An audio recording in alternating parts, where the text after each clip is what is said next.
لیکن اصل بات جو ہے میں آپ کو بتانا چاہتا ہوں، یہ ہے سائیڈ ایشو. اصل ایشو ہے فلسطین کا جو شروع ہونے والا ہے. بھٹی دہکے گی وہاں.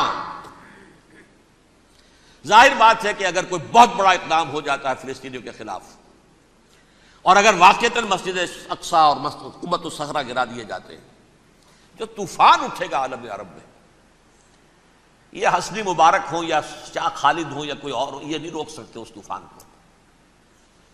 نوجوان خون اٹھے گا، غیرت اور جو بھی حمیت ہے.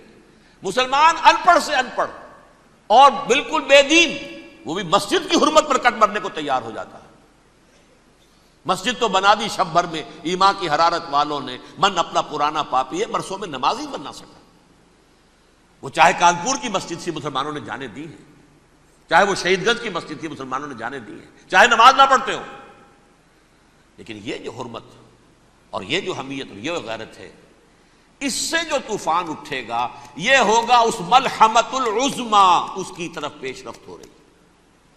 کتاب الملاحم سے احادیث کے حوالے سے کہ جن جنگوں کا حوالہ دیا حضور نے، پیشن گوئی کی ہے، اس کا نقطہ آغاز تھا خلیج کی جنگ.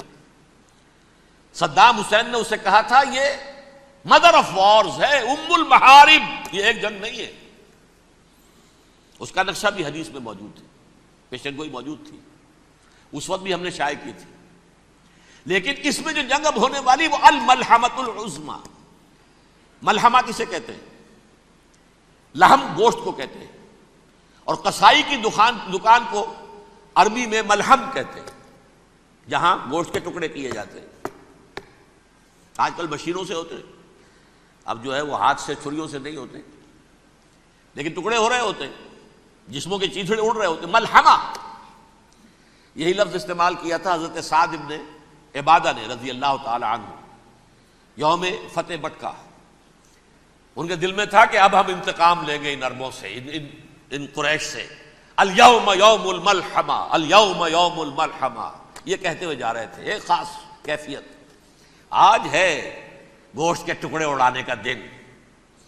حضور سے کہا کسی نے جا کر کے ساتھ تو یہ کہہ رہے ہیں الیوم یوم الملحمہ، الیوم یوم الملحمہ. حضور نے فرمایا نہیں، ان سے کہو جا کر الیوم یوم المرحمہ، الیوم یوم المرحمہ، آج رحمت کا دن ہے، آج تو میں ان سب کو معاف کروں گا. لا تثریب علیکم اليوم، میں تم سے وہی بات کہہ رہا ہوں جو میرے بھائی یوسف نے کہی تھی اپنے بھائیوں سے، اذهبوا فانتم الطلقاء، جاؤ تم سب کے سب آزاد. وہ ملحمہ ہے جس کو کہ حضور نے حضرت معاذ بن جبل رضی اللہ تعالیٰ عنہ سے روایت ہے، اس میں سے جو ابو داؤد میں روایت آئی ہے اس میں الملحمۃ العظما، عظما مؤنث ہے اعظم کا. آپ کہتے ہیں جنگ عظیم اول، جنگ عظیم دوم، عظیم کا باپ ہو گیا اعظم، سب سے بڑا، اور اس کا مؤنث ہے سب سے بڑی، عظما. الملحمۃ العظما، سب سے بڑی لڑائی. میرے نزدیک یہ وار کے معنی میں نہیں ہے، بیٹل کے معنی میں. انگریزی میں یہ دو لفظ علیحدہ ہیں، وار، بیٹل. وار سالوں کو محیط ہوتی ہے، بیٹل کسی ایک خاص جگہ پر جو لڑائی ہوتی ہے اس کو کہتے ہیں. حضور کے اور قریش کے درمیان 6 سالہ وار تھی، جنگ تھی. لیکن battles, battle of Uhud, battle of Badr, یہ بیٹلز تھی، لڑائیاں تھیں. تو عظیم ترین جنگ شاید اس اعتبار سے نہ ہو جیسے کہ ورلڈ وار 1 اور ورلڈ وار 2، یعنی اس کی وسعت کا اتنا معاملہ نہیں اور طوالت کا نہیں، لیکن جو لڑائی جو ہے بیٹل ہونی ہے، جس کو کہ یہ لوگ، یا چونکہ میں نے کہا تھا شروع میں کہ سرما ہے میری آنکھ کا خاک حجاز و ہول قدس. نیو ٹیسٹمنٹ کی آخری کتاب ہے the book of revelation, revelation of Saint John. اس میں آرمگڈون کہا گیا ہے اسے. ہر مجدون، یہ عبرانی لفظ ہے، ہر کہتے ہیں اونچی جگہ کو، سطح مرتفع. مجدون میگیڈو، میگیڈو ایک وادی ہے، مرتفع، وادی مرتفع. یہ ہے واقع لبنان، اسرائیل اور شام کے درمیان جو ٹکڑا، جو ٹرائنگل بنتی ہے، یہ ہے، یہاں پر بڑی جنگ لڑی جائے گی. اور یہ جنگ صلیب ہوگی، جو کہا ہے بش نے، یہ جنگ صلیب. سیکنڈ ملینیم شروع ہوئی تھی تو پہلی صلیبی جنگ ہوئی تھی، تھرڈ ملینیم شروع ہوا ہے، یہ سیکنڈ صلیبی جنگ ہے، یہ کروسیڈ ہے. اور میں اس مرتبہ امریکہ گیا تھا تو پہلی مرتبہ مجھے وہاں ایک رسالہ ملا ٹرمپٹ نام کا. یہ امریکہ کے جو بہت ایکسٹریمسٹ قسم کے پروٹیسٹنٹس ہیں، یہ ان کا رسالہ ہے، اور ان کے بارے میں اب کہا جا رہا ہے وہ کرسچین زائنسٹ ہیں۔ آپ شاید پہلی مرتبہ یہ لفظ سن رہے ہوں۔ زائنسٹ تو ہم سمجھتے ہیں یہودیوں کو، کرسچین زائنسٹ وہ ہیں جو ہیں تو عیسائی پروٹیسٹنٹس ہیں، لیکن اسرائیل کے وہ حمایتی یہودیوں سے بڑھ کر ہیں۔ یہ میری کسی پہلی تقریر میں شاید بہت سے حضرات کو یاد آ جائے، میں نے کہا تھا 4 سال پہلے ہمارا تنظیم اسلامی کا ایک کنونشن ہوا تھا ہوسٹن میں، امریکہ کا جنوبی علاقے کا شہر ہے۔ ایک سیشن اس میں ہم نے رکھا تھا انٹرفیتھ، ایک عیسائی کو بلایا تھا، ایک یہودی بہت بڑا وہاں کا عالم ہے اس کو بلایا تھا۔ اس یہودی عالم نے ڈاکٹر وشوگراڈ، جو وہاں کی یونیورسٹی میں پروفیسر ایمیریٹس ہے، اس نے کہا تھا کہ یہ اسرائیل کی تو سپورٹ کر رہے ہیں عیسائی، ہم تو نہیں کر رہے۔ جو پریکٹسنگ یہودی ہیں وہ زیادہ اسرائیل کے حق میں نہیں تھے، یہ تو سن 67 کے بعد انہوں نے اسرائیل کو تسلیم کیا ہے۔ وہ تو منتظر تھے کہ ہمارا مسیحا آئے گا تو اس کی قیادت میں جنگ کریں گے، جیسے شیعہ منتظر تھے کہ مہدی موعود آئیں گے تو پھر ہم کچھ کریں گے۔ وہ امام خمینی نے کہا بھائی جب وہ آئیں گے آ جائیں گے، لیکن ہم کچھ راستہ کے لیے زائنسٹ نے آگے بڑھ کر ریاست قائم کر لی، اور جب یروشلم پر بھی پورا قبضہ کر لیا تب جو ہے در حقیقت مذہبی یہودی جو ہے پھر انہوں نے اپنایا ہے، اون کیا ہے، اور نئے سیٹلمنٹس جو بھی بنے ہیں وہاں پر اسرائیل میں، اس میں اکثر و بیشتر مذہبی یہودی آیا، اور بروکلن کے علاقے سے سب سے بڑھ کر آئے ہیں، جو امریکہ میں نیو یارک کا ایک جنوبی علاقہ ہے، بہت بڑا یہودیوں کا بہت بڑا گڑھ ہے۔ نیو یارک کو جیو یارک بھی کہا جاتا ہے، وہ تو اصل میں مرکز جو ہے وہ تو یہودیوں کا ہے۔ اس حوالے سے وہاں پر جو کرسچن زائنسٹ کہلاتے ہیں وہ اسرائیل کے یہودیوں سے بھی بڑھ کر کہیں سپورٹر ہیں۔ بہرحال اس دوسری صلیبی جنگ کا معاملہ جو میں کہہ رہا تھا، ٹرمپٹ نامی رسالہ، اس کا ایک مضمون ہے دی لاسٹ کروسیڈ۔ اب یہ آخری کروسیڈ ہے جو شروع ہونے والا ہے۔ میں تو حیران ہوں کس قدر کھل کے وہ باتیں کرتے ہیں۔ رومن کیتھولکس کو وہ کہتے ہیں کہ یہ شیطان ہے، یہ پوپ شیطان ہے، یہ یورپ کو اس نے جمع کیا ہے کرسچینٹی کی بنیاد پر، اور اس میں زیادہ تر کیتھولکس ہیں۔ آپ کو معلوم ہے برطانیہ بڑی مشکل سے شامل ہوا ان کے ساتھ، اس لیے کہ وہ پروٹیسٹنٹ کا سردار تھا، ابھی پوری طرح نہیں ہے۔ یورپ جو ہے وہ رومن امپائر دوبارہ یہ کھڑی کر رہا ہے، اور در حقیقت یہ جو ہے یہودیوں سے بھی چھیننا چاہتے ہیں اسرائیل کو اور فلسطین کو اور مسلمانوں سے بھی، اور یہ وہی کروسیڈ جو تھے اربن ثانی کے، اس کی تیاری کر رہے ہیں تاکہ وہاں پر عیسائی حکومت قائم ہو جائے، کیتھولکس کی پوپ کی حکومت قائم ہو جائے، جیسے ایسٹ تیمور میں کر دی ہے۔ ایسٹ تیمور میں کون سی حکومت بنی ہے؟ رومن کیتھولک اسرائیل میں بنے، تاکہ یہ سارے مقامات مقدسہ جہاں اسرائیل پیدا ہوئے، بیت حضرت مسیح پیدا ہوا، بیت الحم کہاں ہے؟ وہی ہے کہ نہیں؟ جہاں سے ریزریکشن ہوا ان کے خیال میں وہ کہاں ہے؟ وہیں پر ہے کہ نہیں؟ بڑے بڑے گرجے ان کے وہی ہیں۔ تو اس اعتبار سے ان کا کہنا یہ ہے یہ لاسٹ کروسیڈ کی تیاری ہو رہی ہے، یہ کیفور، اور ان کا کہنا یہ ہے کہ یہ پوری طاقت نیٹو کی جو ہے، یہ پہلے جرمنی سے لائی گئی بوسنیا، انہوں نے خود وہاں جنگ کروائی، انہوں نے خود وہاں پر ایتھنک کلینسنگ کروائی، پھر خود مصالحت کے لیے آ گئے، پھر کوسوو میں انہوں نے خود آگ بھڑکائی۔ یہ میں نہیں کہہ رہا، یہ وہ ٹرمپٹ رسالہ امریکہ سے چھپنے والا پروٹیسٹنٹس کا رسالہ ہے جو یہ کہہ رہا ہے۔ پھر انہوں نے کوسوو کے اندر کروایا، اور پھر وہ وہاں پر پیس فورس کی حیثیت سے آ گئے۔ اب وہ میسیڈونیا میں کروا رہے ہیں اور وہاں داخل ہو گئے ہیں۔ اگلا قدم ان کا سائپرس ہوگا، سائپرس میں ترکوں کو اور وہ گریکس کو لڑائیں گے اور وہاں آ جائیں گے، وہاں سے ایک چھلانگ لگائیں گے اور یہ فلسطین میں پہنچیں گے، اور یہ وہاں پر ایک رومن امپائر، اپنی پرانی رومن امپائر کی طرح کی رومن کیتھولک ریاست قائم کرنا چاہتے ہیں۔ تو وہاں امریکہ کے عیسائیوں میں بھی کوئی ایک طبقہ نہیں ہے، کیتھولکس بھی ہے، کیتھولکس زیادہ نہیں ہے ہمدرد، لیکن اب تابع ہو چکے ہیں۔ اسحاق ریبین نے جب یہ پیس ٹاک شروع ہوئی تھی، آپ کو یاد ہوگا شاید، کہ جب وہ آیا تھا واشنگٹن سے واپس فلسطین اسرائیل، تو پہلے روم میں رکا for an audience with the Pope, اور پوپ کو اس نے ایک مرتبان سا پیش کیا تھا، حضرت سلیمان علیہ السلام کے زمانے کا مرتبان، اور کہا تھا دیکھیے 3000 برس تک ہم نے اس کی حفاظت کی ہے، اب یہ میں آپ کے حوالے کر رہا ہوں۔ اس کے بعد سے پوپ جو ہے بالکل رام ہو گیا، اور وہ عیسائیوں کے ساتھ اور یہودیوں کے ساتھ ان کا پورا معاہدہ ہو، اب پورا عیسائی ورلڈ جو ہے بعثت مجموعی یہودیوں کے شکنجے میں ہے. البتہ ان کے اندر بھی جھگڑے ہیں. جو وہاں پر وائٹ کرسچن ملیشیاز ہیں وہ ایکسٹریمسٹ ہیں کیتھولکس. ان کے نزدیک دشمن نمبر 1 یہودی، دشمن نمبر 2 مسلمان، دشمن نمبر 3 جو یورپ میں کالے ہیں، ایفرو امریکن، چاہے وہ عیسائی ہو گئے ہوں، کوئی بھی ہو. یہ 3 دشمن ہیں جن سے انہوں نے کلینز کرنا ہے، صاف کرنا ہے ان کے خیال کے مطابق امریکہ کی سوسائٹی کو. اولاً یہود، پھر مسلمان، اور پھر یہ جو کالے ہیں. لیکن دوسری طرف پروٹیسٹنٹس کے اندر ایکسٹریمسٹ وہ ہیں جنہیں کہا جا رہا ہے یہ کرسچین زائنسٹ ہیں، یہ اسرائیل سے بڑھ کر سپورٹرز ہیں. بہرحال یہ اب جنگ ہوگی، اس کا نتیجہ کیا نکلے گا یہ تو اللہ ہی جانتا ہے. اب میں آخری بات کی طرف آ رہا ہوں. آخری نتیجہ تو جو بھی کچھ اپس اینڈ ڈاؤنز آئیں گے. تلک الایام نداولها بین الناس. آخری نتیجہ ڈراپ سین وہ یہ ہوگا کہ اللہ کے دین کا بول بالا ہوگا اور پوری دنیا پر محمد کے لائے ہوئے دین صلی اللہ علیہ وسلم کی حکومت قائم ہوگی. وہ گویا قیامت کی تمہید ہوگی، اس کے بعد بس قیامت آئے گی. کیونکہ مقصد کائنات، تخلیق کائنات پورا ہو جائے گا.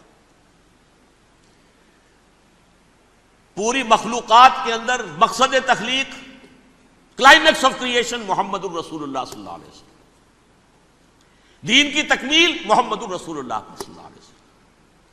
اور اس خلافت عرضی کے لیے جو حضرت آدم کو خلافت دی گئی تھی، جب اس میں وہ خلافت پوری دنیا پر قائم ہو جائے گی اس کا مقصد پورا ہو جائے گا. And that will be the beginning of the end. اس کے بعد قیامت ہے. آخری نتیجہ تو یہ نکلنا ہے. اس سے پہلے سزائیں ہمیں بھی مل رہی ہیں. اور یہاں میں کانٹے کی بات جو چھوڑ گیا تھا اس کو بیان کر دوں. اللہ نے اس مغضوب علیہم قوم کو، اس ملعون قوم کو کیوں اب تک چھوٹ دیے رکھی؟ میں بتا چکا ہوں یہ بڑے عذاب کے مستحق ہو چکے تھے حضرت عیسیٰ علیہ السلام کے زمانے میں. چھوٹ دی ہے ابھی تک ہے، بلکہ ایک مرتبہ ابھارا ہے. 1900 برس کے بعد ابھرے ہیں یہ. بالفور ڈیکلریشن 1917، سن 70 عیسوی کے بعد، تقریباً 1900 برس، 1850 برس تو ہے ہی کم سے کم. پھر creation of Israel 1948، 1967 extension of Israel, یروشلم پر قبضہ. یہ سارا جو ہے کیوں ہے؟ اللہ تعالیٰ اس خیر امت محمد صلی اللہ علیہ وسلم، اس کے بہترین حصے کو سزا ان ملعونوں کے ہاتھوں دے رہا ہے. کیوں؟ جو جرم انہوں نے کیا تھا وہی ہم نے کیا. انہوں نے اللہ کی کتاب کو پیٹھ کے پیچھے پھینکا. نبذ فریق من الذین اوتوا الکتاب کتاب اللہ وراء ظہورہم. ہم نے اپنی پیٹھوں کے پیچھے پھینکا کہ نہیں؟ کولونیل رول سے آزاد ہوئے، کہیں اسلامی قانون نافذ کیا، کہیں اسلامی نظام قائم کیا. تو جو جرم ان کا تھا وہی ہمارا ہے. اور ہم خیر امت ہیں، اور ہمارے میں سے خیر ترین عرب ہیں. ان پر اللہ کا فضل، ان کی مادری زبان میں اللہ کی کتاب موجود ہے. پھر انہوں نے اللہ کے دین کو پیٹھ دکھائی. جو ملک آزاد ہوا کولونیل رول سے، یا اس نے قبلہ کر لیا اپنا ماسکو کی طرف یا کر لیا واشنگٹن کی طرف. کسی نے مکے کو قبلہ بنایا. یہ بدترین سزا ہے. ویل للعرب من شر قد اقترب. اور ترمذی شریف میں تو یہاں تک روایت ہے، من اقتراب الساعۃ ہلاک العرب. قیامت کے قرب کی ایک نشانی یہ بھی ہوگی کہ عرب ہلاک ہو جائیں گے. ایک حدیث میں الفاظ آتے ہیں کہ حضور نے جب کہا یہ ہوگا یہ ہوگا یہ ہوگا، یہ بربادی آئے گی، تو کسی زوجہ محترمہ نام میں بھول رہا ہوں، انہوں نے پوچھا کہ عرب اس دن کہاں ہوں گے؟ فرمایا العرب یومئذ قلیل، بہت کم ہوں گے. آخری خاتمہ ہونا ہے یہود کا حضرت مسیح علیہ السلام کے ہاتھوں. وہ عذاب جو 2000 برس تک ان سے ٹلا رہا وہ آئے گا، اور ان کے رسول ہی کے ہاتھوں آئے گا. لیکن اس سے پہلے مسلمانوں پر یہ عذاب آ رہا ہے، ہولوکاسٹ کے درجے کا عذاب آ رہا ہے۔ البتہ ہم پاکستانی اس میں یوں سمجھ لیجئے کہ وہ تو خبریں موجود ہیں احادیث میں، وہاں تو جو ہونا ہے، اتنے انسان مریں گے کہ ایک پرندہ جو ہے اڑتا چلا جائے گا، وہ نہیں چاہے گا کہ نیچے اترے تو کسی لاش پر اترے، اسے جگہ نہیں ملے گی زمین خالی کر کہیں اتر سکے، تھک ہار کر گرے گا، مرے گا تو بھی لاش کے اوپر گرے گا۔ یہ الفاظ ہے حضور کے صلی اللہ علیہ وسلم، الملحمۃ العظمیٰ الملحمۃ الکبریٰ۔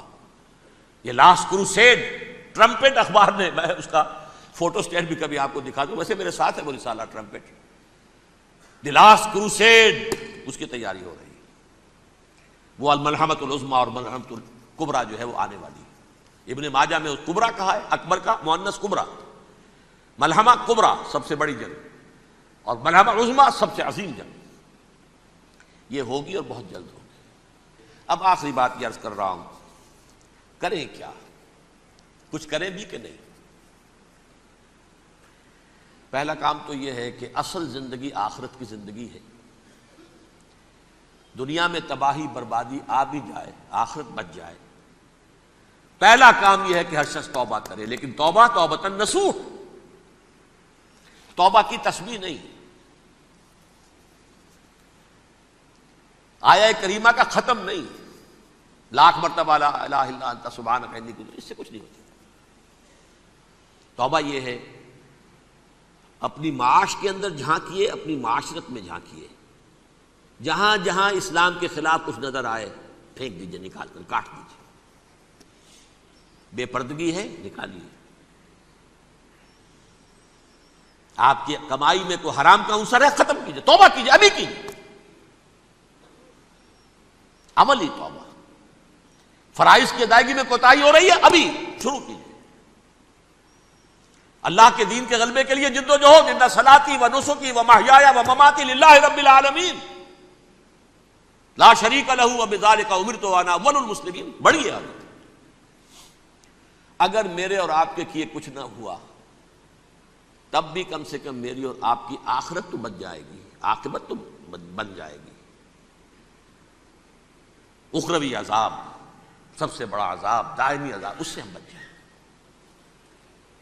دوسرا کام ہے اجتماعی توبہ۔ اجتماعی توبہ کیسے ہوگی؟ یہ سلطنت خداداد پاکستان جو اللہ نے عطا کی تھی، اس میں اسلام کا نظام قائم اور اسلام کی شریعت نافذ کی جائے، اس کے لیے جد و جہد تن من دھن کے ساتھ لگ جانا، منظم جماعت بنا کر، اول تو تمام جماعتیں ایک متحدہ محاذ بنائیں اور آ جائیں میدان کے اندر۔ وہ صرف طالبان کی حمایت نہیں، اس ملک میں اللہ کے دین کو قائم کرنے کے لیے مثبت مقصد سامنے رکھے۔ بہرحال اس کے لیے کوششیں تو جتنی بھی ہو سکتی ہیں ہو رہی ہیں۔ میں کتنے عرصے سے یہ کہہ رہا ہوں، کاش کہ یہ دینی جماعتیں ساری کی ساری یہ پاور پالیٹکس سے پسپائی اختیار کر کے اور ایک مطالباتی تحریک، ایک مظاہراتی تحریک، ایک pressure movement, pressure group, resistance movement, دین کو نافذ کرو، حرام کی حرمت کو نافذ کرو، قائم کرو دین کو، اس کے لیے میدان میں آ جائے۔